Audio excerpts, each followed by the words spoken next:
ధ్యానం చేస్తున్నాం. आइए परमेश्वर के वचन का ध्यान करते हैं। క్రైస్తవులు అనగానే मसीह लोग कहते ही రక్షించబడిన వారు అనే ఆలోచన మనందరికీ వస్తుంది. सबने उद्धार पाया है करके हमारे अंदर ये सोच आती है। క్రైస్తవులు అనగా రక్షణ పొందుకున్నవారు. विश्वासी ईसाई लोग मतलब उद्धार पाए हुए लोग करके पता चलता है। అంటే రక్షణ అంటే దేని గురించి రక్షణ? उद्धार मतलब किसके लिए उद्धार? అసలు రక్షణ అంటే ఏంటి? उद्धार का मतलब क्या है? మరి పాత నిబంధన కాలంలో కూడా చూస్తే अगर पुराने नियम में देखेंगे तो మరి భక్తులు చాలా మంది కూడా నా రక్షణకర్త అయిన దేవా అని దేవుని స్తుతిస్తున్నారు. तो जितने भी भक्त लोग थे मेरे उद्धारकर्ता परमेश्वर करके कहते थे। అలాగే నీ రక్షణ మాకు చూపించు అని వాళ్ళు ప్రార్థన చేశారు. आपके उद्धार हमें दिखाइए करके प्रार्थना करते थे। అలాగే మరి నీ రక్షణ మాకు ఒక దుర్గమగా ఉన్నది అని దేవుని స్తుతించారు. आपका उद्धार एक हमारे लिए गढ़ है करके दिखाया उन्होंने, అని దేవుని స్తుతించారు. ऐसे करके उन्होंने परमेश्वर की स्तुति करी। అంటే వాళ్ళకి కలిగిన రక్షణ ఏంటి? మరి उनको क्या उद्धार मिला? మనం రక్షణ అనగానే हम उद्धार बोलते ही యేసు అంటేనే ఆయన నామానికి గల అర్థము రక్షణ అని మనకు తెలుసు. यीशु मसीह मतलब ही उनके नाम का मतलब ही उद्धार करके हमें पता है। మరి యేసు క్రీస్తుకు ముందున్న వారు కూడా మరి రక్షణకర్తమైన దేవా మా రక్షణ దుర్గమా నీ రక్షణ మాకు చూపించు అని ఎందుకు అన్నారు? तो जो यीशु मसीह से पहले के लोग थे फिर भी उद्धारकर्ता परमेश्वर हमें आपका उद्धार दिखाइए करके क्यों कहते थे? రక్షణ అనే విషయంలో उद्धार के विषय में మనకు కొంచెం అర్థం కావాలంటే अगर हमें समझ में आना है तो బైబిల్ గ్రంథంలో అయితే కనీసం 207 సార్లు రక్షణ అనే పదం రాయబడి ఉంది. जो बाइबल के ग्रंथ में है तो 207 बार लिखा गया उद्धार के बारे में। అయితే అందులో కొన్ని వాక్యాలు మనం చూద్దాం రక్షణ అంటే ఏంటో మనకు అర్థం కావటం కోసం. तो उनमें कुछ वचन हम देखते हैं उद्धार का मतलब क्या है उसको पता चलने के लिए। నిర్గమకాండం 14-13 చూస్తే निर्गमन के 14 का 13 देखेंगे तो అక్కడ ఐగుప్తీయుల నుండి మాకు రక్షణ కలిగించావు అని వాళ్ళు రక్షణ కలిగించు అని అక్కడ ప్రార్థన చేసినట్లుగా మనకు తెలుస్తుంది. तो वहाँ पे कहते हैं कि हमें मिस्रियों से वहाँ से उद्धार दिला करके प्रार्थना करते हैं करके पता चलता है। అక్కడ ఇంకా ఏం రాయబడి ఉందంటే वहाँ पे और क्या लिखा गया है कि రక్షణకు ముందు వాళ్ళ ఎదుట ఒక సమస్య ఉన్నట్లుగా కనపడుతుంది. उद्धार से पहले उनके सामने एक समस्या आई थी, हमें वो दिखाई देता है। అక్కడ అందుకు మోషే ఏమంటున్నాడు అంటే 14-13 నిర్గమకాండములో तो वहाँ पे मूसा क्या कहता है निर्गमन के 14 के 13 में, అందుకు మోషే భయపడకుడి యెహోవా మీకు నేడు కలుగ చేయు రక్షణను మీరు ఊరక నిలుచుండి చూడుడి అని అన్నాడు. तब मूसा कहता है, मूसा ने लोगों से कहा डरो मत, खड़े खड़े वह उद्धार का काम देखो।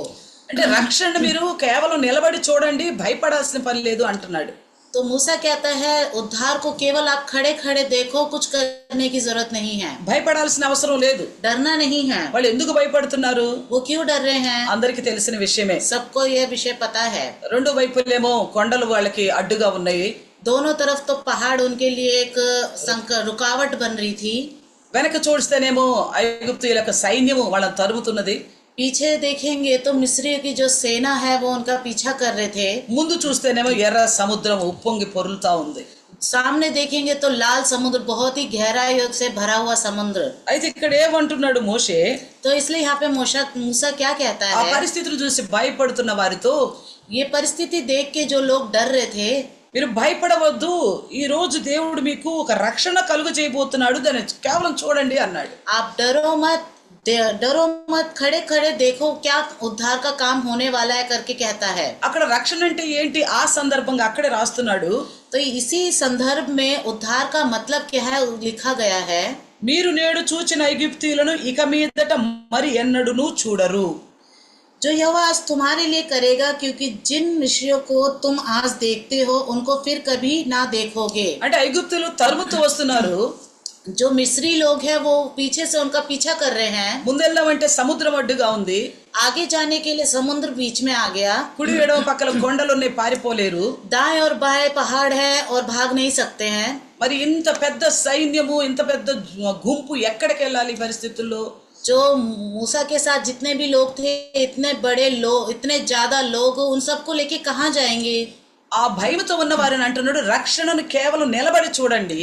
उस डर को देख के कहता है मूसा, खाली खड़े खड़े उद्धार का काम देखो। అంటే ఇప్పుడు వీళ్ళకి రక్షణ ఏంటి?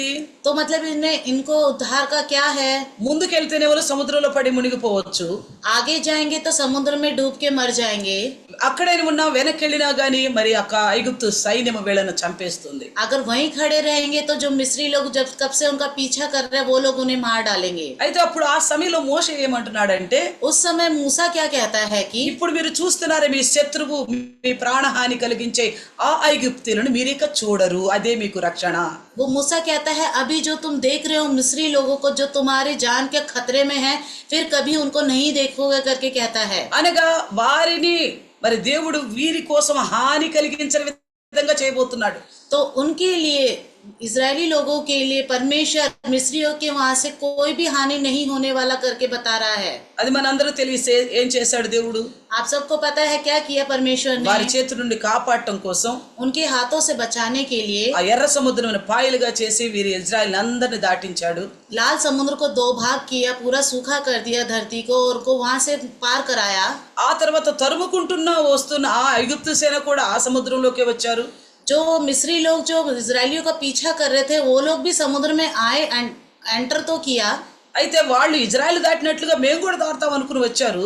उन्होंने भी बड़ी खुशी से, जैसे इजरायली लोग पार कर रहे हैं लाल समुद्र को, हम भी पार कर लेंगे करके घुस गए थे। కానీ దేవుడు వెంటనే మరలా సముద్రము మరి ఉప్పొంగి పొర్లే విధముగా అదంతా కూడా మరలా ఒక సముద్రంగానే మార్చివేశాడు. जैसे इजरायली लोगों ने पार कर लिया समुद्र को, फिर से परमेश्वर ने जिस तरह से पूरी शांत हो जाते हैं, समुद्र बिल्कुल एक समान हो जाता है, ऐसा कर दिया और पूरे मिस्री लोग उसमें डूब गए। అయితే వీళ్ళకి శత్రువులుగా ఉన్న ఐగుప్తులందరినీ కూడా చంపేశాడు. जो इजरायलियों के शत्रु थे वो मिस्री सभी लोगों को परमेश्वर ने मार गिराया। అంటే వీరికి శత్రువులై ఇజ్రాయెల్కి శత్రువులై ఇజ్రాయెల్ ప్రాణాలు తీసే వారి చేతుల నుండి దేవుడు కాపాడాడు కదా, అది వారికి రక్షణ అని చెప్తున్నాడు. तो उद्धार का मतलब ये है करके बताया परमेश्वर ने, जो मिस्री लोग उनके लिए उनकी जान की हानि के लिए थे, उन लोगों से इजरायली लोगों को बचाया, यही उद्धार है। అందుకే మోషే 15వ నిర్గమకాండం 2వ అధ్యాయంలో ఇజ్రాయెల్ కోసం ఒక కీర్తన పాడుతూ, तो इसलिए मूसा निर्गमन के 15वीं अध्याय में गीत गाता है। 2వ వచనంలో అంటున్నాడు, दूसरे वचन में कहता है, ఏమని మాట్లాడుతున్నాడు తెలుసా? ఆయన నాకు రక్షణ ఆయను, वही मेरा उद्धार भी ठहरा है। అంటే దేవుడు మాకు రక్షణ, मतलब कि परमेश्वर मेरा उद्धार है, అంటే మా ప్రాణాలు పోకుండా కాపాడే రక్షణ. मतलब कि मेरे जान की हानि ना पहुंचाने वाला उद्धार। అలాగే న్యాయాధిపతులు 15:18 చూస్తే, ऐसे ही न्यायों के 15:18 చూస్తే 15 के 18 में देखेंगे तो, నీ సేవకుని చేతి వలన రక్షణ దయచేసితివి అంటున్నాడు అక్కడ సంసోను. तो यहाँ पे 15 के 18 में कहता है समसोन, నీ సేవకుని చేతి వలన రక్షణ దయచేసితివి. अपने दास से वह बड़ा छुटकारा कराया है। అంటే ఇక్కడ ఏమంటున్నాడంటే, ఇక్కడ ఫిలిస్తీయులని నుండి ఆ యొక్క సంసోని యొక్క జనాన్ని కాపాడటం కూడా రక్షణ అని చెప్తున్నాడు. तो यहाँ पे क्या बताया है, सिमसोन के समय जो फिलिस्तियों के हाथों से जो प्राण का जो हानि था, उधर से भी छुटकारा दिलाना ही उद्धार है। అంటే ఇక్కడ సంసోన్ను వాడుకున్నాడు దేవుడు. तो यहाँ पे परमेश्वर ने समसोन से अपना काम कराया, అంటే ఇజ్రాయిల్ కాపాడబడటానికి, मतलब इजरायलियों को बचाने के लिए, ఆ ఫిలిస్తీయ సైన్యాన్ని సర్వనాశనం చేయటానికి, जो इजरायली फिलिस्ती लोग जो थे उनको पूरा नाश करने के लिए। అలాగే మోషే కాలంలో కూడా దేవుడు ఐగుప్తీయులందరిని నశింపచేశాడు, ఎందుకంటే వారి ప్రాణం తీయడానికి వాళ్ళు సిద్ధపడ్డారు కనుక.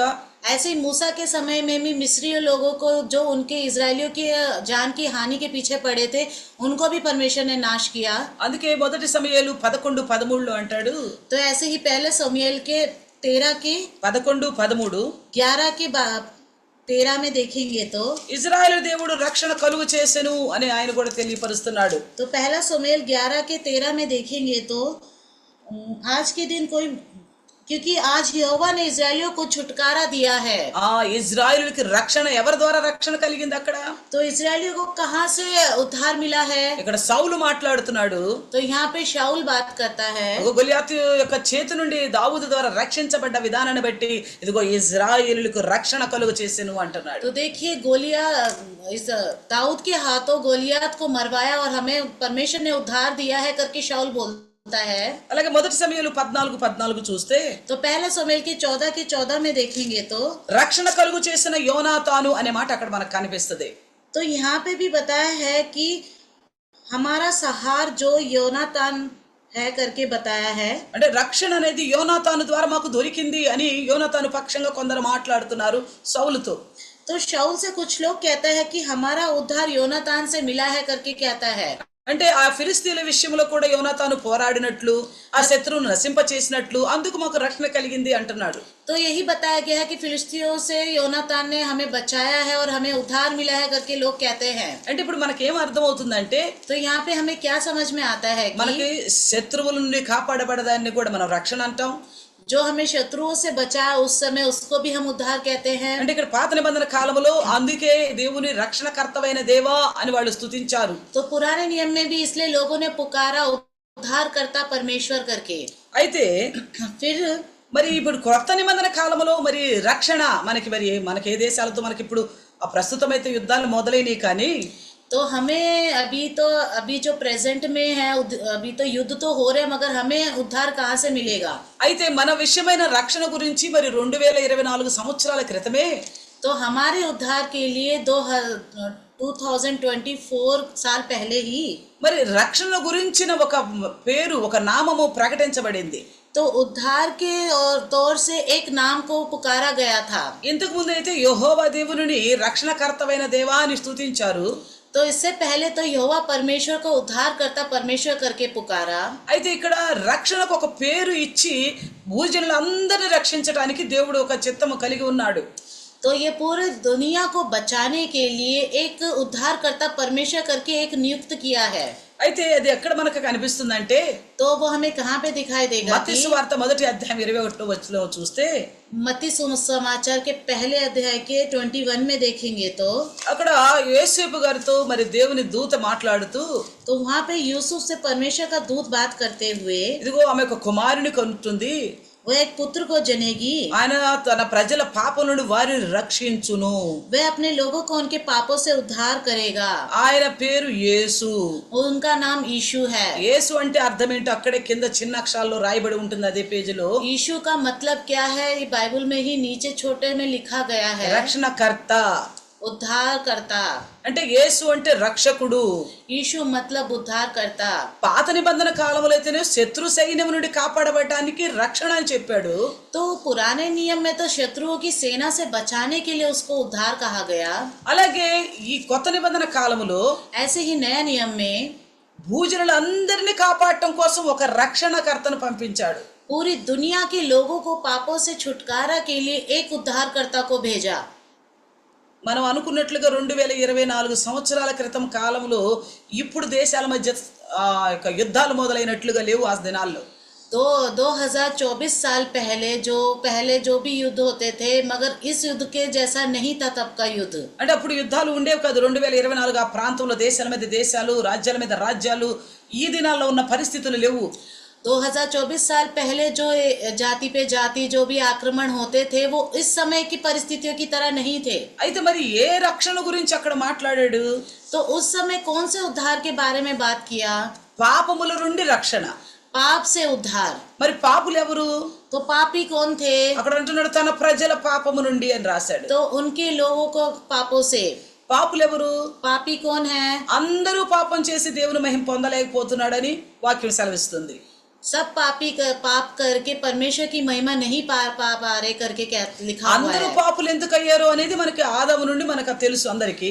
सब पापी क्यों हुए हम जानते हैं, आदम की तरफ से ही हुआ है, ఎందుకంటే వాళ్ళు దేవుడి ఆజ్ఞ అతిక్రమించారు కనుక. क्योंकि उन्होंने परमेश्वर की आज्ञा का उल्लंघन किया। అందుకే రోమా పత్రికలు అంటున్నాడు ఆయన ఒకడు అపరాధి అయినందుకు అపరాధం చేయని వాళ్ళ మీద కూడా అపరాధం వచ్చేసింది అన్నాడు.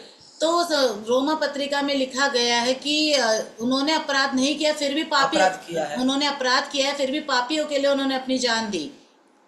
ఆదాము అపరాధము చేశాడు, आदम ने पाप किया, అయితే పాపము చేయని వాళ్ళ మీద కూడా అపరాధం వచ్చింది అంటున్నాడు. आदम की वजह से जिन्होंने पाप नहीं किया उन लोगों के ऊपर भी पाप आ गया, అంటే అందరికీ పాపము సంక్రమించింది. मतलब सबके ऊपर पाप फैल गया। అయితే ఈ పాపులైన ప్రతి వారిని రక్షించాలి. तो जो अभी भी जितने भी पापी लोग हैं उन सबका उद्धार करना है। అంటే ఈ పాపులకున్న భయంకరమైన పరిస్థితి ఏంటి ఇప్పుడు? तो जो पापी है उनका भयंकर परिस्थिति क्या है? ఇజ్రాయేలులకు ముందు ఎప్పుడు ఏదో ఒక భయంకరమైన పరిస్థితి ఏర్పడేది. इजरायलियों को हमेशा उनके आंखों के सामने एक भयंकर स्थिति उत्पन्न हो जाती थी, ఎందుకంటే అన్ని జనులతో యుద్ధాలు, मतलब अन्य जातियों से युद्ध, అలాగే మరి శోధించబడుతున్న రాజులను బట్టి వాళ్ళకి యుద్ధాలు. जो भी राजा उनको तंग करते थे दिक्कत देते थे उनसे युद्ध। తో ఆ పరిస్థితుల్లో దేవుడు వాళ్ళ నుండి కాపాడినందుకు రక్షణకర్త అయిన దేవా అన్నారు వాళ్ళు. तो उस समय उनसे बचाने के लिए लोगों ने हमेशा परमेश्वर को उद्धार करता परमेश्वर करके पुकारा। అయితే ఇప్పుడు యేసుక్రీస్తు యొక్క ఆ యొక్క నామాన్ని బట్టి तो अभी यीशु मसीह के नाम से రక్షణ అనేది లోకానికి అందిస్తున్నాడు దేవుడు. उद्धार मतलब इस दुनिया को पहुंचाना चाहता है परमेश्वर। అప్పుడైతే కేవలం ఇజ్రాయేలులకే, तब तो केवल इजरायलियों के लिए था। ఎందుకు? क्यों? ఒకరిని ఎన్నుకొని వారి పట్ల కార్యాలు చేసి ఇదిగో వారు నా ప్రజలుగా ఉండగా నేను ఎలా రక్షించానో నేనే దేవుడని అని రుజువుపరచుకోవటానికి. उस समय पुराने नियम में एक व्यक्ति को नियुक्त करता था परमेश्वर, उनके द्वारा अपने लोगों को छुटकारा दिलाता था, ये दिखाना चाहता था परमेश्वर నేనే రక్షణకర్త అయిన దేవుడిని అని నిరూపించుకున్నాడు. मैं ही उद्धार करता परमेश्वर करके उसने अपने आप को दिखा दिया। అయితే ఆ రక్షణకర్త కేవలం ఇజ్రాయేలు కోసమే కాదు, वो उद्धार करता केवल इजरायलियों के लिए ही नहीं, భూలోకంలో ఉన్న ప్రతి ఒక్కరు కూడా పాపులు. तो इस दुनिया के सभी लोग पापी हैं। అయితే ఈ పాపుల కోసం ఏమి సిద్ధపరచబడి ఉంది? तो उन पापियों के लिए क्या स्थिर किया गया है? పాపము వలన వచ్చు జీతము, पाप के तौर से आया हुआ मेहनत का फल, మజ్దూరి, मजदूरी, మృత్యు, మరణము. मृत्यु। అయితే క్రీస్తు వలన ఆయన కృప వలన మనకి అందరికి అనంత జీవం దొరికిందని చెప్తున్నాడు. मगर यीशु मसीह की ओर से हमें अनंत जीवन मिला है करके बताया गया है। ఎలాగూ? कैसे? ఈ పాపిగా ఉన్న మనిషికి కూడా ఒక ఖతరా, ఒక సమస్య ఎదురుగా ఉంది. क्योंकि जो पापी मनुष्य है उनकी ओर से भी हमें एक खतरा है। అంటే ఈ పాపి అయిన మనిషి పరిశుద్ధుడిగా కాని పట్ల क्योंकि ये जो पापी मनुष्य है ये पवित्र नहीं है। ఈ మనిషి చనిపోయిన తర్వాత నరకానికి వెళ్ళిపోతాడు. ये जो व्यक्ति है मरने के बाद नरक में जाएगा। కాబట్టి ఈ నరకానికి వెళ్ళటానికి సిద్ధంగా ఉన్న ఈ మనిషికి ఇప్పుడు రక్షణ అవసరము. अभी जो ये पापी मनुष्य है ये नरक में ना जाए इसके लिए రక్షణ అవసరము. उद्धार जरूरी है। అందుకే అంటున్నాడు, इसलिए कहता है రక్షకుడు యేసు ఈ లోకానికి వస్తున్నట్టు తెలియపరుస్తున్నాడు. उद्धार करता यीशु इस दुनिया में आएगा करके बताता है। అయితే ఆ రక్షణకర్త గురించి तो उस उद्धारकर्ता के विषय में మరి ముందుగానే ప్రకటించమని యోహానును పంపినట్లు మనకు తెలుసు. पहले से ही जैसे प्रकट किया था यूहन्ना को पहले भेजा यीशु मसीह के।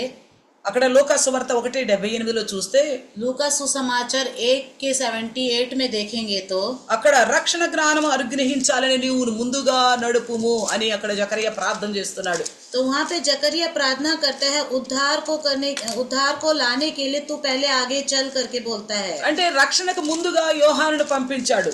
उद्धार से पहले यूहन्ना को भेजा।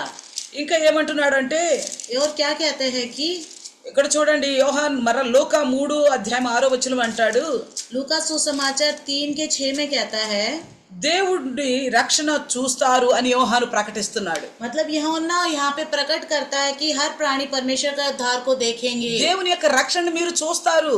परमेश्वर के उद्धार को आप देखेंगे। అప్పుడు ఇజ్రాయెల్ కాలంలో శత్రువుల నుంచి రక్షించబడటానికి రక్షణ అన్నాడు.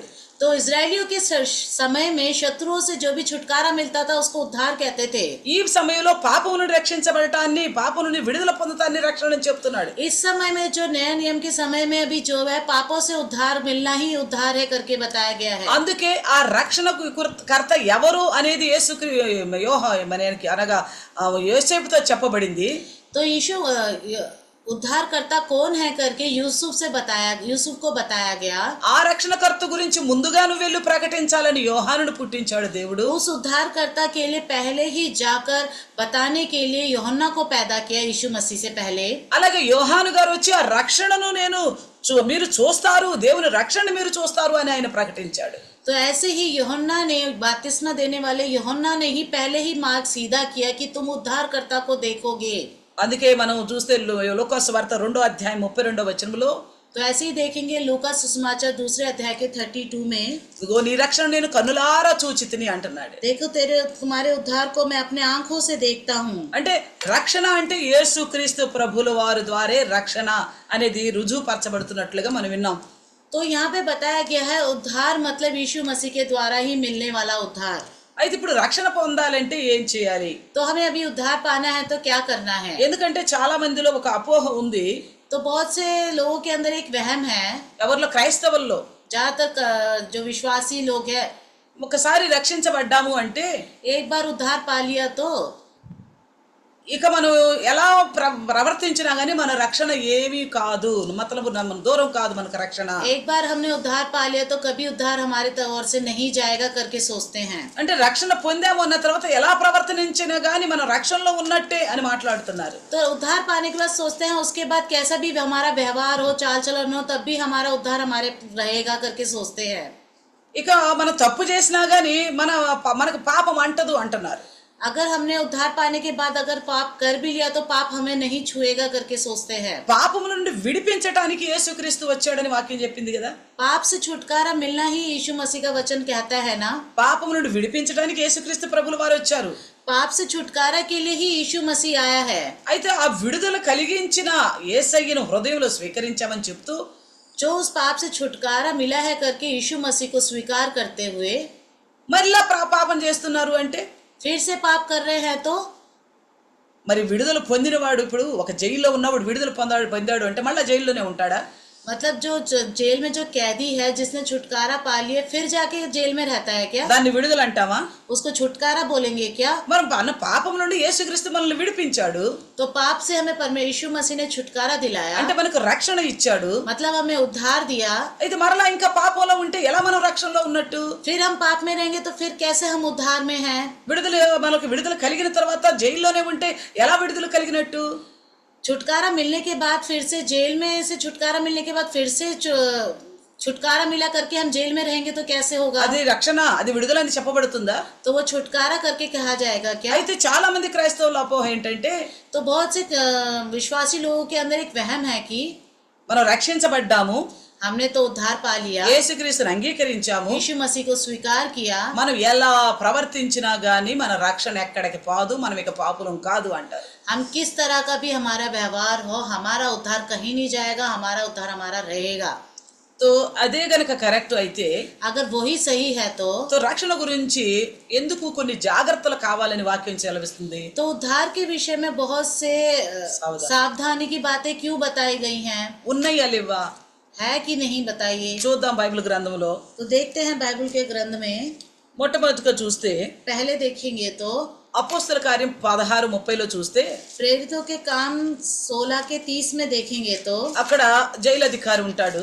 वहाँ पे जेल का अधिकारी होता है। పౌలు శీలలు దేవుని బంధకాల్లో ఉండి దేవుని స్తుతించినప్పుడు पौलुस और सीला जो जेल में जब उनको रखा गया था వాళ్ళు దేవుని స్తుతించారు బాధల్లో కూడా.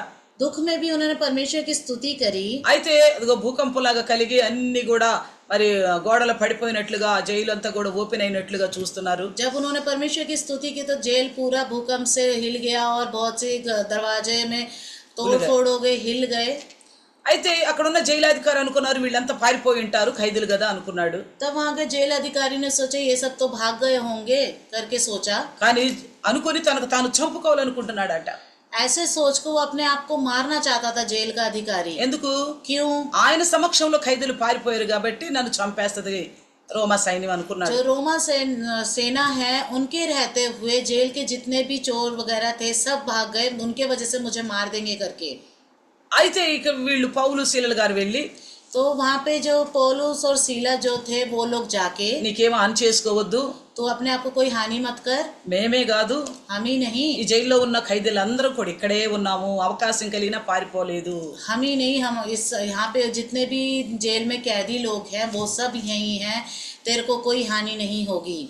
అయితే ఆయన ఆశ్చర్యపోయాడు. तो वो आश्चर्य हो गया, ఎందుకంటే ఆ జైల్లో వాళ్ళు ఉండగా కొంతకాలం వాళ్ళతో సమయాన్ని గడిపాడు. क्योंकि उस जेल में जब वहाँ काम करते हुए उन्होंने पौलुस सीला के साथ कुछ दिन बिताए थे। అయితే వాళ్ళ ప్రవర్తన, వాళ్ళ ప్రార్థన, వాళ్ళ ఆసక్తి, వాళ్ళు ఉంటున్న విధానం అంతా గమనించి వీళ్ళు రక్షణ పొందినవారు అని అర్థమైంది. उनके साथ बिताते हुए जो जेल का अधिकारी था उसको पता चल गया, समझ में आ गया कि ये उद्धार पाए हुए लोग हैं करके। అందుకే శరీర సంబంధమైన విడుదల కలిగినా కానీ దాని గురించి వీళ్ళు మరి దాన్ని ఉపయోగించుకోకుండా ఆ రక్షణకు సాక్షులుగా నిలబడ్డారు, నమ్మకత్వానికి సాక్షులుగా నిలబడ్డారు అని గ్రహించాడు. तो जेल के अधिकारी ने ग्रहण किया कि ये विश्वासी है, उद्धार पाए हुए लोग हैं, फिर भी शरीर की तौर से ना सोचते हुए उन्होंने जेल से भागने की नहीं सोची करके उसको समझ में आ गया। ఆయనకు అర్థమైపోయింది వీళ్ళు రక్షణ పొందిన వాళ్ళు ఇలా యథార్థంగా ఉంటారా. तो जेल के अधिकारी को समझ में आ गया उद्धार पाए हुए लोग इतने अच्छे विश्वास एक खरा उतरे करके पता चल गया। తో రక్షణ పొందుకున్న వాళ్ళు అవకాశం వచ్చినా కానీ పొరపాటు చేయరా. मतलब उद्धार पाए हुए लोग उनको मिल गया मौका फिर भी वो गलतियां नहीं करते। రక్షణ వచ్చిన కలిగిన వారు అవకాశం వచ్చినప్పుడు పాపం చేయరా అని ఆలోచన కలిగింది. जो उद्धार पाए हुए लोग हैं जब उनको मौका मिलता है पाप करने के लिए फिर भी वो नहीं करते हैं। అందుకే అంటున్నాడు అయితే ఇది రక్షణ అనేది చాలా గొప్పదే అని ఆలోచన కలిగింది. जो जेल के अधिकारी को समझ में आया कि ये जो उद्धार मतलब ये तो बहुत ही एक महान चीज है करके पता चला उसे। అందుకే నేరుగా ఒకటే ప్రశ్న అడిగాడు వాళ్ళని. तो सीधा उन्होंने जेल के अधिकारी ने उनसे एक प्रश्न पूछा, రక్షణ పొందాలంటే నేనేం చేయాలన్నాడు. उद्धार पाने के लिए मुझे क्या करना पड़ेगा? మీరెందుకు పారిపోలేదని అడగల. उसने सीधा ये नहीं पूछा आप लोग क्यों नहीं भागे जेल ఎందుకంటే से? వీడి ప్రవర్తన, क्योंकि इनका व्यवहार, పౌలు శీలల యొక్క ప్రార్థన, पौलुस सीला के जो प्रार्थना थी, వాళ్ళ నడవడిక, उनके चाल चलन, వాళ్ళ ఆలోచనలు, उनकी सोच, వాళ్ళ యొక్క అక్కడ పరిస్థితుల్లో వాళ్ళు నడుస్తున్న విధానము, उधर जेल की परिस्थितियों में रहते हुए उनका चलने का, बात करने का तरीका, చివరికి దేవుని నిమిత్తం ప్రాణాలు పోతున్నా కానీ సంతోషిస్తున్న విధానం. तो आखिर में परमेश्वर के लिए उनकी जान जा रही थी फिर भी उनके मुंह में जो खुशी देखी उसने। అందుకే అంటున్నాడు ఇది కదా రక్షణ అంటే అనుకున్నాడు. तो तब उसे समझ में आया सच में उद्धार का मतलब यही है। ఇది మనుషుల్లో కనిపించదు సహజంగా ఎక్కడ కూడా. ज्यादातर लोगों के अंदर ये नहीं दिखाई देता। మనుషులే కాదు రక్షణ పొందుకున్నాం అన్న వాళ్ళలో కూడా కనిపించదు.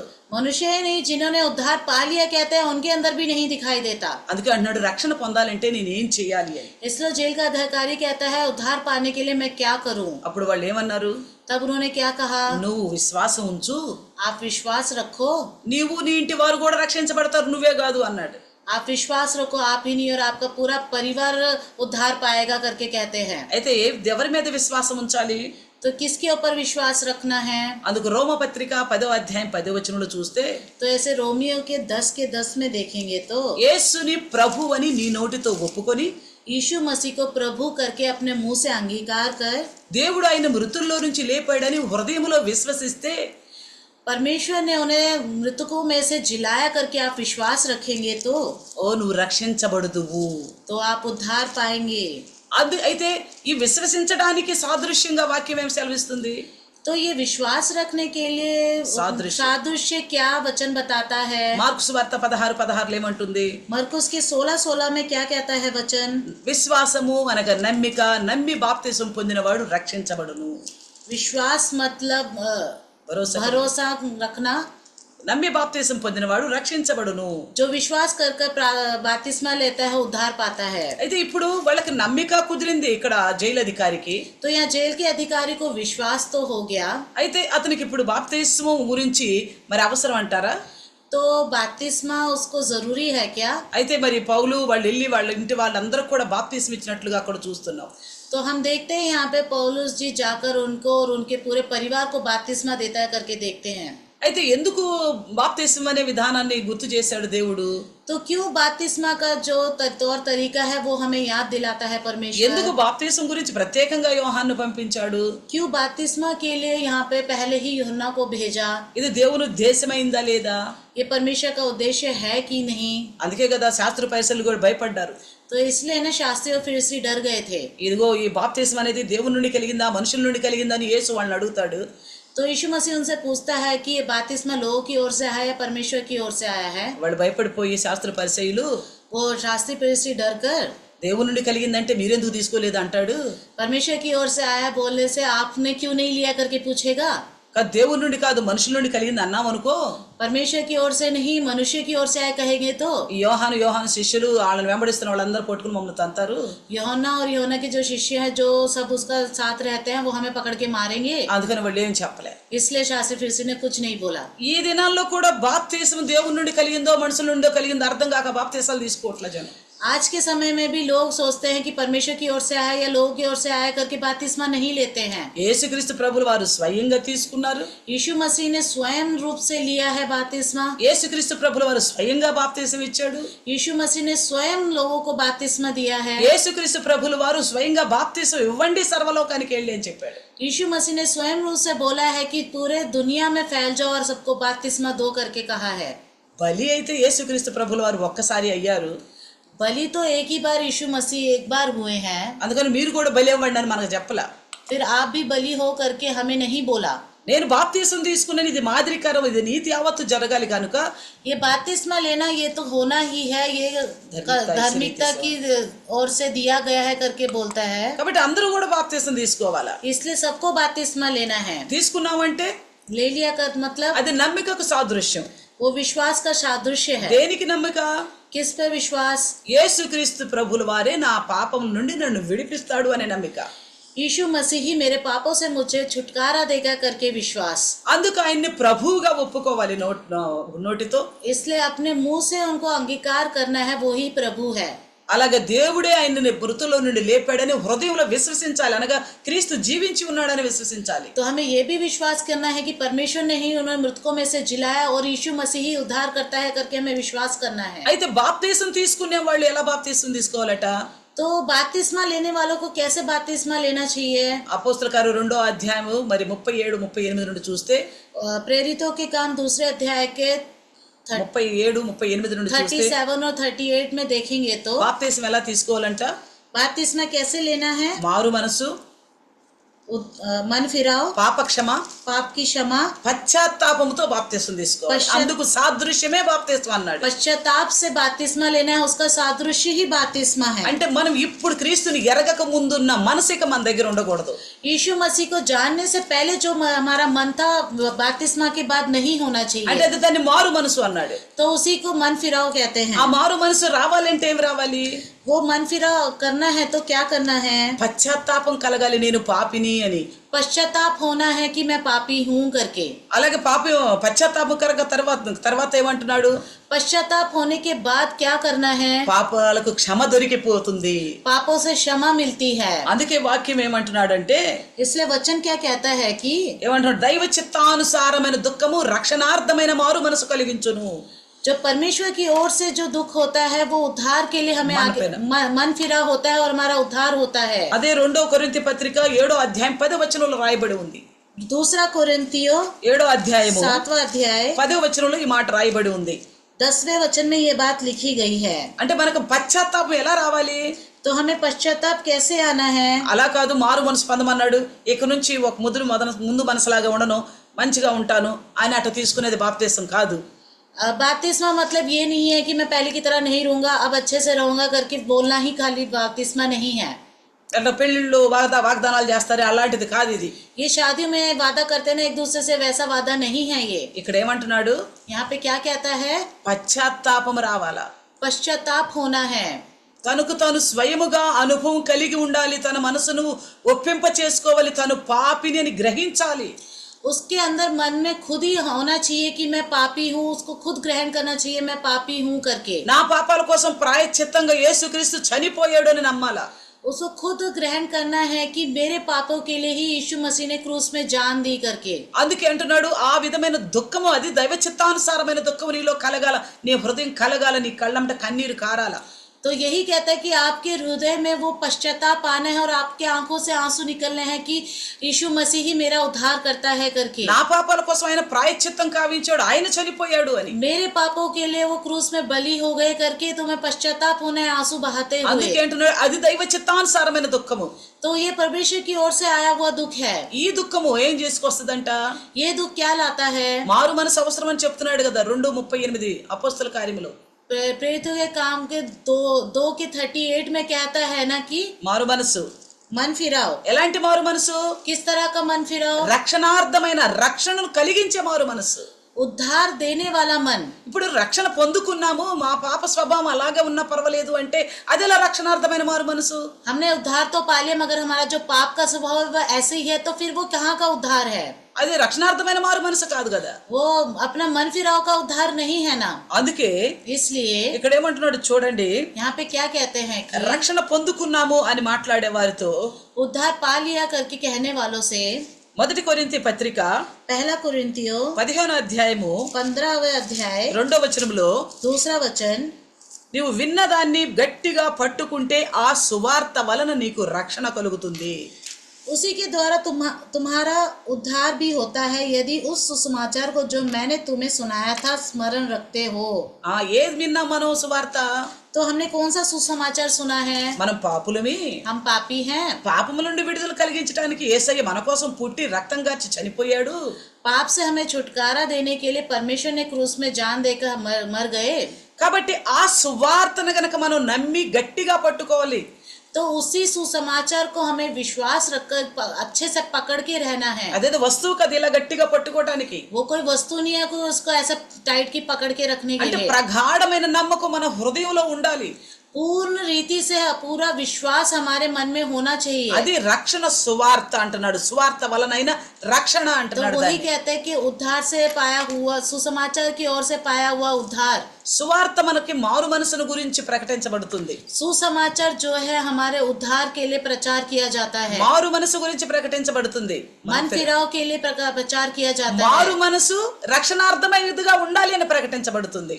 जो मन फिराव है उद्धार के लिए बताया जाता है। అయితే ఇక్కడ ఏమంటున్నాడంటే, इसलिए यहाँ पे क्या कहते हैं कि రెండో విషయంలో చూస్తే दूसरा विषय ఫిలిప్పీలకు రాసిన పత్రిక फिलिपियों 2వ అధ్యాయము दूसरा अध्याय 12వ వచనంలో చూస్తే 12वें अध्याय में देखेंगे तो నీ రక్షణను కొనసాగించు అంటున్నాడు. फिलिपियों के दूसरे अध्याय के 12वें वचन में देखेंगे तो अपने विश्वास को आगे बढ़ा, నీ రక్షణను కొనసాగించు अपने उद्धार के कार्य को पूरा करते जाओ। అంటే ఏం చేయాలా? రక్షణ ముందేమో గట్టిగా పట్టుకో అన్నాడు. पहले तो कहा है कि अपने उद्धार को अच्छे से पकड़ के रहो। తర్వాత దాన్ని ఏమంటున్నాడు? పట్టుకున్న దాన్ని పట్టుకున్నట్లుగా భూమిలో పాతి పెట్టి అనలా. ऐसा नहीं कहा जो आपने पकड़ लिया उद्धार को पकड़ के जाके धरती पे दबा के रखो। కానీ దాన్ని కొనసాగించు అంటే ముందుకు సాగని ఆ రక్షణని అంటున్నాడు. उद्धार के कार्य को पूरा करते हुए जाओ करके कहते हैं। అందుకు మళ్ళీ హెబ్రీ పత్రిక 2:3 అంటాడు, तो इब्रानी के 2:3 में कहते हैं కొనసాగించాలంటే మనకేం కావాలి? आगे बढ़ाने के लिए हमें क्या करना है? ఏదన్నా ఒక పనిని కొనసాగించాలంటే మనకేం కావాలి? अगर किसी काम को हमें पूरा आगे करना है तो क्या करना है? ఆ పని పట్ల ఒక శ్రద్ధ కావాలి. उस काम को पूरा करने के लिए एक आशा होनी चाहिए, श्रद्धा होनी चाहिए। అందుకే ఇక్కడ ఏమంటున్నాడంటే హెబ్రీ 2:3 तो यहाँ पे इब्रानियों के 2:3 में कहता है రక్షణ విషయంలో అశ్రద్ధ పనికిరాదు, उद्धार के विषय में నిర్లక్ష్యం చేయవద్దు, లాపరవాహి नहीं करना। यहाँ पे कहता है तुम ऐसे लोग हो बड़े उद्धार से निश्चिंत रहकर कैसे बच सकते हैं, जिसकी चर्चा రక్షణ విషయములో నిర్లక్ష్యము చేయవద్దు। तो कहता है कि उद्धार के विषय में लापरवाही नहीं करनी। మన రక్షణ విషయంలో నిర్లక్ష్యం గనక లేకుండా ఉంటే ఆ రక్షణ కొనసాగించగలుగుతాం। अगर उद्धार के विषय में लापरवाही नहीं करेंगे तो उस उद्धार के कार्य को आगे बढ़ाएंगे। అదే మనం ఒక పనిని మనం పట్టాము, దానిలో మనం అశ్రద్ధ చూపలేదంటే దాన్ని ముందుకు కొనసాగిస్తాం। अगर हमने किसी एक काम को पकड़ लिया पूरा करने के लिए, अगर उसमें लापरवाही नहीं करेंगे तो उसको पूरा कर पाएंगे। అలాగే రక్షణ విషయంలో అశ్రద్ధ పనికిరాదు। इसलिए उद्धार के विषय में लापरवाही बिल्कुल नहीं चलेगा। అశ్రద్ధని ఇప్పుడు దేని విషయంలో మనం చెప్పుకోవాలి? लापरवाही किस विषय में करके कहेंगे हम? రక్షణ ఒక పదార్థం కాదు కదా। उद्धार एक चीज तो नहीं है ना। మారు మనసు, मन फिराओ, ఇప్పుడున్న అంటే దేవుని నమ్ముకోక ముందున్న మనసు మళ్ళా రాకుండా ఉండాలి అనే ఒక జాగ్రత్త। उद्धार पाने के बाद जो उद्धार से पहले का मन था वो फिर नहीं आना चाहिए। ఇది ఒక జాగ్రత్త ఉండాలి। ये एक सावधानी रखनी है। అందుకే వాక్యం వింటా ఉండాలి। इसलिए वचन सुनते रहना है। అంతేగాని నేను పొందుకున్నాను కాబట్టి ఇక పర్వాలేదు నా రక్షణ ఎక్కడ పోదంటానికి వీల్లేదు। मैंने तो उद्धार पा लिया, मेरा उद्धार कहीं नहीं जाएगा करके रहने से कोई चलेगा नहीं। మరలా చూస్తే 1 పేతురు పత్రిక 2వ అధ్యాయం 3వ వచనంలో చూస్తే, तो पहला पत्रस 2వ అధ్యాయం 3వ వచనంలో చూస్తే दूसरे अध्याय के 3रे वचन में देखेंगे तो రక్షణ విషయంలో ఎదగాలట। उद्धार के विषय में और बढ़ते जाना है। ఏదన్నా ఒక మొక్క వేసామనుకో, अगर हमने एक पौधे को लगाया है, లేకపోతే బిడ్డ పుట్టాడు అనుకో, अगर कोई एक बच्चा पैदा हुआ है, వాడు ఎదుగుతాడా ఎదగడా? वो बढ़ते जाता है कि नहीं ఆ మొక్క जाता? పెరుగుతుందా పెరగదా? वो पौधा बढ़ेगा कि नहीं बढ़ेगा? ఎక్కడున్నది అక్కడే ఉంటదా? जैसा था वैसा ही रहेगा क्या? పెరగాలని ఆశపడతాం కదా. वो बढ़ते जाना है करके आशा रखते हैं। అంటే ఈ మారు మనసు కావాలని ఆశ కలిగి, तो ये उद्धार मन फिरा होना है करके ये आशा रखते हुए, ఆ మారు మనసుకు సంబంధించిన సువార్తను ఆలకిస్తూ, जो मन फिराव का जो सुसमाचार को सुनते हुए, ఆ విన్న సువార్త ప్రకారం దినదినము మార్పు చెందుకుంటూ పరిశుద్ధత వైపు నడవటము, పరిశుద్ధతలోకి ఎదగటం. जो सुन रहे हैं सुसमाचार, धीरे धीरे अब उद्धार की ओर बढ़ते जाना है, उस कार्य को पूरा करते जाना है। కాబట్టి రక్షణ పొందుకున్నాము ఇక అయిపోయింది అనుకోవటానికి వీల్లేదు. तो ऐसा नहीं कह सकते कि उद्धार पा लिया बस काफी है करके कहने नहीं कह सकते। రక్షణ పొందుకున్నప్పుడే సమస్తము అయిపోయింది అనుకోండి, ఇక మనం మారాల్సింది ఏమీ లేదు, సరి చేసుకోవాల్సింది ఏమీ లేదు అనుకోండి. ఒకవేళ जब उद्धार पाने के बाद हमें बदलने की कोई जरूरत नहीं है, कुछ करने की नहीं जरूरत है, तो अगर हो सके तो మనం సువార్త ఎందుకండి? फिर सुसमाचार किस लिए? ఎందుకు కూడుకోవటం ప్రతిదినం? क्यों हर एक दिन इकट्ठा होना है? ఎందుకు వాక్యాన్ని శ్రద్ధగా వింటాం? क्यों वचन को बहुत ही श्रद्धा से सुनना है? చూడండి, కీర్తన 96:2 అంటాడు. तो देखिए भजन संगीता 96 के 7 में देखेंगे तो, 2వ వచనములో दूसरे वचन में देखेंगे రక్షణ तो, సువార్తను ప్రకటించు అంటాడు. उद्धार के सुसमाचार का प्रचार कर करके कहता అంటే ఈ है। మారు మనసు రక్షణార్థమైందిగా ఉండాలి కదా. तो ये जो उद्धार है मन फिरा उद्धार के लिए होना चाहिए ना। కాబట్టి ఈ రక్షణార్థంగా ఉండాలి అంటే నువ్వు సువార్తని ప్రకటించబడాల్సిందే, నువ్వు వినాల్సిందే.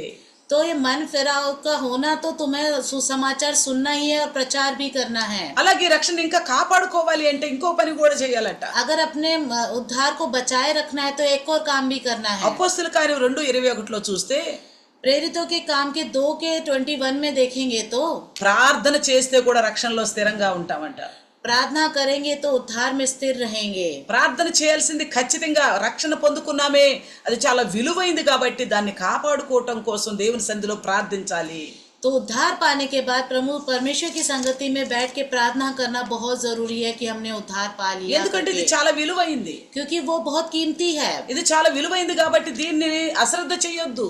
तो ये बहुत कीमती है, इसका लापरवाही नहीं करनी। ఇది కాపాడుకోవటము అంటే మారు మనసు రక్షణార్థకరంగా ఉండాలితే మారు మనసు, కానీ రక్షణార్థకరంగా లేనిది మారు మనసు కాదు. इसको बचाए रखना है तो हमारा जो मन फिराव है वो उद्धार की होना चाहिए, ना कि अपना मन फिराए बिना हम उद्धार में है करके रहे सोचे ना। ఇంకొక పని కూడా చేయాలంట రక్షణ పొందిన వారు. तो जो उन्होंने उद्धार पाया है उनको एक और काम भी करना है। అపోస్తలుల కార్యం 2:40 అంటాడు, प्रेरितों क्या काम के 2:40 में कहता है, మూర్ఖులైన ఈ తరం వారికి వేరుగా ఉంటేనే రక్షణలో స్థిరంగా ఉంటామంట. जो मूर्ख लोग हैं इस समय के उनसे अलग रहेंगे तभी हम उद्धार पा पाएंगे। మూర్ఖులైన ఈ తరం వారంటే అన్ని జనులు.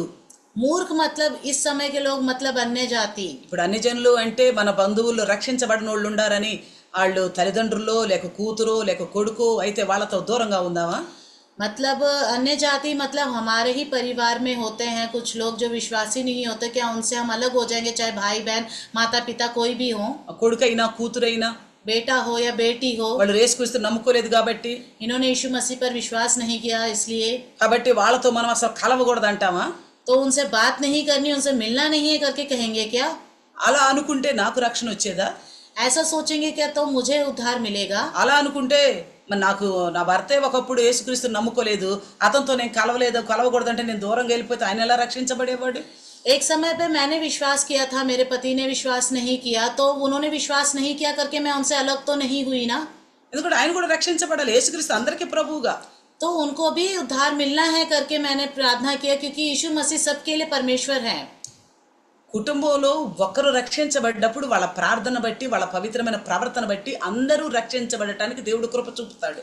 एक परिवार में अगर एक जना विश्वास करता है, उसके विश्वास के द्वारा उसके प्रार्थना के द्वारा वो पूरा परिवार उद्धार पाता है और हमारा विश्वास स्थिर रहता है। అయితే రక్షణ పొందుకున్నామని అన్ని జనులు రక్షణ లేని వారితో మనం దూరంగా ఉంటామంటే అర్థం ఏంటో తెలుసా? जिन्होंने उद्धार नहीं पाया उनसे दूर रहने का मतलब क्या है? వాళ్ళలాగా మనం ప్రవర్తించకూడదు అంతే. उनकी तरह हमारा सोच विचार हमारा व्यवहार नहीं होना चाहिए। వాళ్ళకి మారు మనసు లేదు, మనకు మారు మనసు ఉంది. उनका मन फिराव नहीं हुआ, हमारा मन फिराव हुआ వాళ్ళకి है। యేసుక్రీస్తు నమ్మిక లేదు, మనకు నమ్మిక ఉంది. अन्य जातियों को यीशु मसीह पर विश्वास नहीं है, हमें विश्वास है। వాళ్ళకు ఓర్పు లేదు, మనకు ఓర్పు ఉంది. उनको सहन शक्ति नहीं है, हमें सहन शक्ति है। వాళ్ళ శత్రువులు ప్రేమించే మనసు లేదు, మనకు శత్రువులు ప్రేమించే మనసు ఉంది. अन्य जातियों को शत्रुओं से प्रेम करने का मन नहीं है, मगर हम उद्धार पाए लोगों को हमारा मन प्रेम करने वाला मन है। కాబట్టి మూర్ఖులు అయిన ఈ తరం వారికి వేరుగా ఉంటామంటే जो मूर्ख लोग हैं इस समय के लोगों से अलग रहने का मतलब ये है कि వారి లాంటి తలంపు, వారి లాంటి నడవడిక, వాళ్ళ లాంటి ప్రవర్తన ఉండకూడదనే కానీ వాళ్ళు బంధువులైనా కుమారులు కుమార్తెలైనా వాళ్ళ నుంచి దూరంగా ఉండండి, వాళ్ళతో సంబంధాలు తెంచేసుకోండి అని కాదు. अन्य जाति मतलब उनसे दूर रहना, उनकी तरह नहीं चलना, उनकी तरह बातें नहीं करना, उनकी तरह गलत बातें नहीं करना, उन चीज़ों से दूर रहना, मगर अपने खुद के परिवार से हमें दूर नहीं होना चाहिए, चाहे वो बेटी हो, बेटा हो या माँ बाप हो। వాళ్ళతో సంబంధాలు తెంచేసుకోమని కాదు. उनसे अपना पूरा रिश्ता खत्म करना नहीं है। ఎప్పుడు సంబంధం తెంచుకోవాలి అంటే कब उनसे रिश्ता खत्म करना है कि నువ్వు యేసుక్రీస్తుని అంగీకరిస్తే నీతో మేము కలవు అంటారే, అప్పుడు మన సంబంధాలు తెగుతాయి. అంతేగాని మనం వాళ్ళ నుండి సంబంధం తెంచుకోకూడదు. जब वो कहते हैं कि आप लोगों ने यीशु मसीह को अंगीकार किया है, यीशु मसीह पर विश्वास किया, हमें आपसे कोई मतलब नहीं कहते हैं ना, तब उनसे हमें अपना रिश्ता तोड़ना चाहिए। అంతేగాని మనమేమో ఇదనకూడదు, మీరు యేసుక్రీస్తుని నమ్మలేదు కాబట్టి మీతో మాకు సంబంధం లేదు అనకూడదు. मगर जो हम उद्धार पाए हुए लोग, मन फिराए लोग, हम ये नहीं कहना चाहिए कि तुम लोगों ने विश्वास नहीं करता, हम तुमसे अलग रहेंगे, हम तुमसे नहीं मिलेंगे, ये नहीं कहना चाहिए। ఎందుకంటే వారు రక్షించబడాలి అంటే మనం వాళ్ళతో కలవాలి, మన ప్రవర్తనని వాళ్ళ ముందు కనుపరచాలి, పవిత్రమైన ప్రవర్తన కనపరచాలి. अगर हमारे परिवार के कुछ लोगों ने अगर विश्वास नहीं किया तो हमें उनके साथ रह के उनको उद्धार के बारे में बताते हुए उन्हें विश्वास में लेके आना है। అందుకు మన ఓర్పు చూపించాలి, మన ప్రేమను చూపించాలి, మన సహనాన్ని చూపించాలి. तो हमें तब उन्हें अपना प्रेम, अपना सहन शक्ति, हमारा प्यार उन्हें दिखाना है। అందుకే కీర్తనకారుడు చూడండి రక్షణ గురించి ఎంత గొప్పగా ప్రార్థన చేస్తున్నాడు. तो यहाँ पे देखिए भजन संगीता उद्धार के लिए कितने अच्छे से प्रार्थना करते हैं। ఎందుకంటే తనకంట రక్షణ కోసం అంట ప్రాణం అంట సొమ్మసిల్లుతుందంట. इसलिए वो क्योंकि उनका जो मन है ना, उद्धार के लिए उनका जो प्राण है ना, पूरा एक तरह से कमजोर थकता जा रहा है। ఎందుకు? తన రక్షణ కోసమే కాదు, ఇంకా అందరూ రక్షించబడాలని.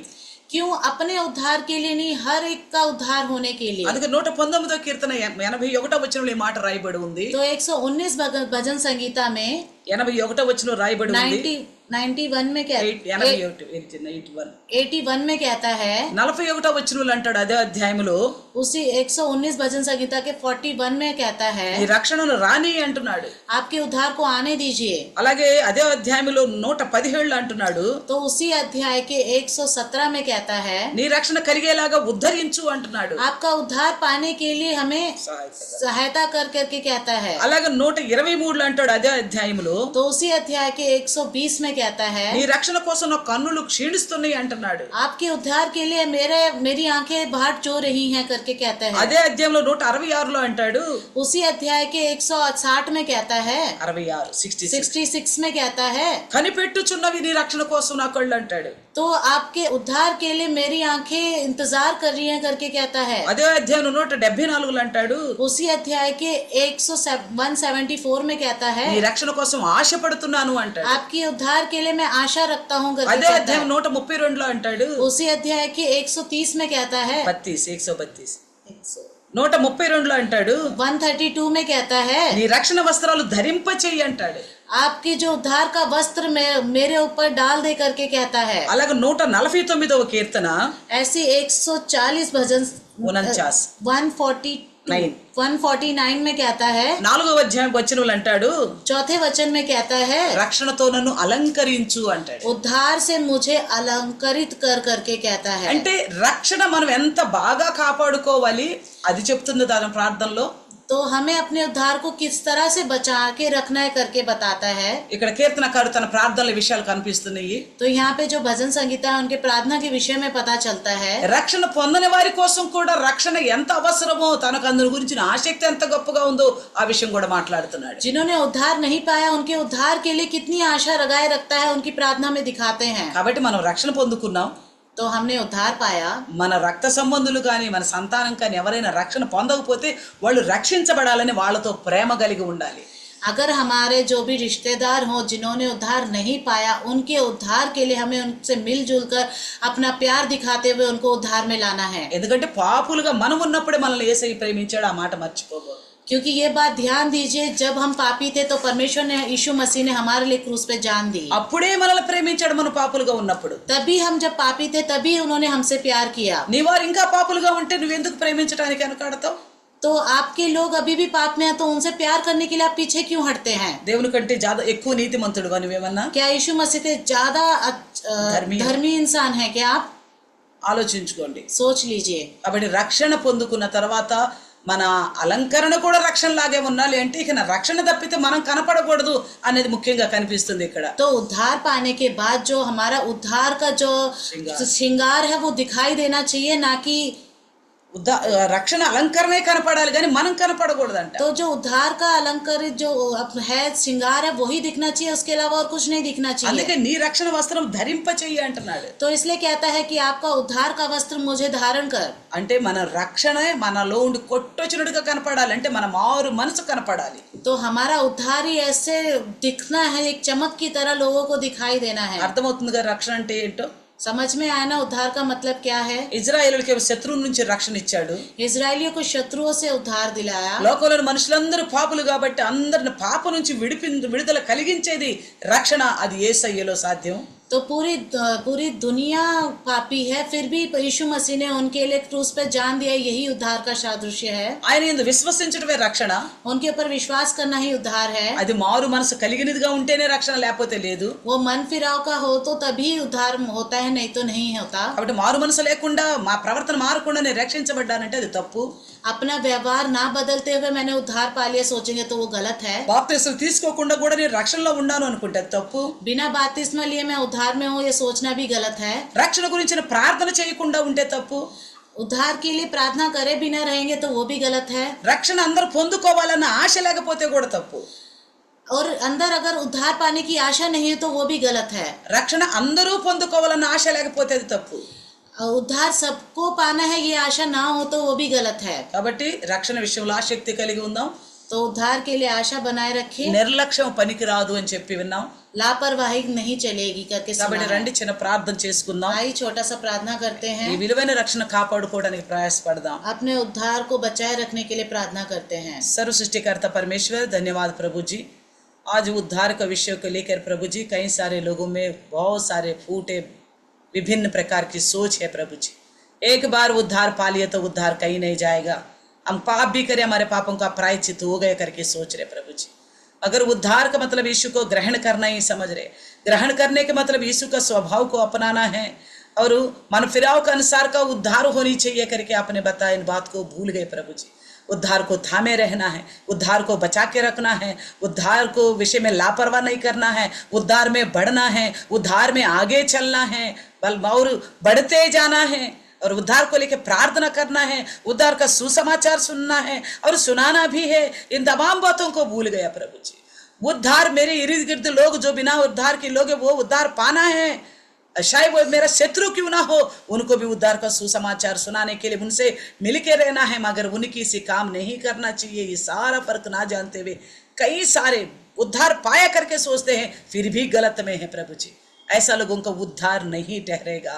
कई सारे लोग हैं प्रभु जी बाहर वालों को उद्धार का सुसमाचार सुनाते हैं मगर अपनी रिश्तेदारों को सुसमाचार नहीं सुनाता, वने जाते करके उनको घृणा करते.